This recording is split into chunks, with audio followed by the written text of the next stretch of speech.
आरक्षण हे कोर्टामध्ये टिकेल की नाही याबाबत आत्तापासूनच शंका नको असं मुख्यमंत्री एकनाथ शिंदे यांनी म्हटलंय। मराठा आरक्षण कोर्टामध्ये टिकण्यासाठी वकिलांची फौज तयार आहे असं शिंदेंनी म्हटलंय। तर गेल्या महिन्यामध्ये गुलाल उधळला पण फसवणूक झाली असं उद्धव ठाकरे यांनी म्हटलं आहे।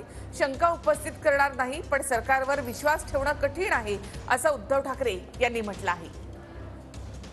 हे आरक्षण सुप्रीम कोर्टात टिकेल की नाही याबद्दल आतापासून शंका बाळगण्याचं कारण नाही। ना आपण पॉझिटिव्ह बोलूया, पॉझिटिव्ह चर्चा करूया। सगळ्यांची जबाबदारी आहे। हे सगळं आपण मराठा समाजाला जो आरक्षण देतोय ते टिकावं यासाठी सुप्रीम यामध्ये घटनेच्या 342A आणि 16(4) आणि 15(4) प्रमाणे नोकरी आणि शिक्षणामध्ये आरक्षण देण्याची घटनेत तरतूद आहे। त्यानुसार आयोगाने शिफारस केलेली आहे। या ठिकाणी मी हे नम्रपणे नमूद करू इच्छितो।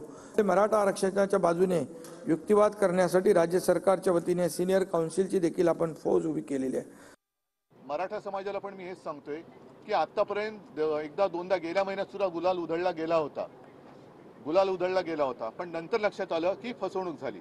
त्याचप्रमाणे आता सुद्धा ज्या पद्धतीने सरकारने एक हमी घेतलेली आहे ही हमी निवडणुकीच्या तोंडावर घेतलेली आहे।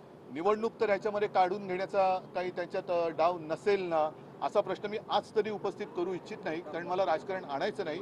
पण पूर्ण खात्री पटल्याशिवाय या सरकारवरती भरोसा ठेवणं जरा कठीण आहे।